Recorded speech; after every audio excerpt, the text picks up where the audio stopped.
খেলা হবে। खेला होबे हा नारा देणाऱ्या ममता दीदींचा खेळ यावेळी खुद बंगालच्या जनतेनेच उलटवला का? ज्या बंगालमध्ये भाजपला बाहेरचा पक्ष म्हटलं गेलं तिथेच आज भगवा फडकतोय. 15 वर्षांची निरंकुश सत्ता, ममता बॅनर्जींचं तगडं वलय आणि तृणमूलची अभेद्य भिंत, हे सगळं एका झटक्यात कसं कोसळलं? आज आपण त्या 10 गुपितांचा उलगडा करणार आहोत ज्यांनी दीदींना सत्तेतून बाहेर केलं आणि मोदी शहांचं बंगाल विजयाचं स्वप्न साकार केलं.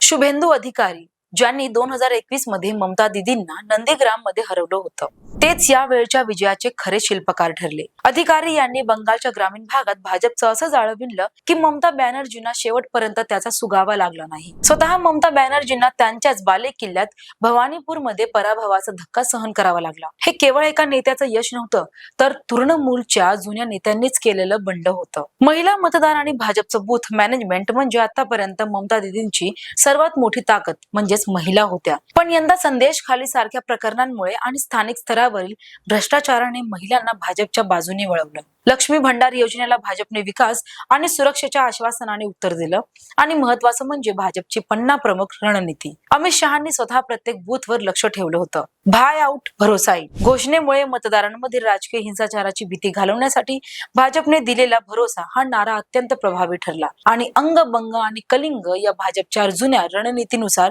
पंतप्रधान नरेंद्र मोदींनी बंगालमध्ये विक्रमी सभा घेतल्या, ज्यामुळे मतदारांमध्ये विश्वास निर्माण झाला. तसेच राज्यातील औद्योगिक पिछाडी आणि बेरोजगारीमुळे तरुण वर्ग ममता सरकारवर नाराज होता. केंद्रातील डबल इंजिन सरकारचे स्वप्न तरुणांना भावले. भाजपचा नवा नॅरेटिव्ह काय होता? तर भाजपने यंदा बाहेरील पक्ष ही प्रतिमा पुसून काढण्यासाठी मंगल पांडे ते सुभाषचंद्र बोस यांच्या वारशाचा आधार घेतला. तिकीट वाटपामुळे टीएमसी मध्ये मोठ्या प्रमाणावर नाराजी होती. या बंडखोरीचा फायदा भाजपने अनेक महत्वाच्या जागांवर उचलला. भ्रष्टाचाराच्या मुद्द्यांवर टीएमसीला घेरलं आणि हिंदू मतांचं झालेलं ध्रुवीकरण भाजपसाठी बोनस ठरलं. दीदींना हरवणं सोपं नव्हतं, पण मतदारांच्या मनातली भीती काढून तिथे भरोसा निर्माण करण्यात भाजप यशस्वी ठरली. पश्चिम बंगालमध्ये भाजपचा हा विजय केवळ राजकीय सत्ता पलट नसून तो एका नव्या संघर्षाचा आणि बदलाचा परिणाम आहे. 92% विक्रमी मतदानाने सिद्ध केलं की बंगालच्या जनतेला यावेळी महापरिवर्तन हवे होते. शेवटी ही निवडणूक केवळ एका राज्याची नव्हती, तर ती 2 विचारधारांची लढाई होती.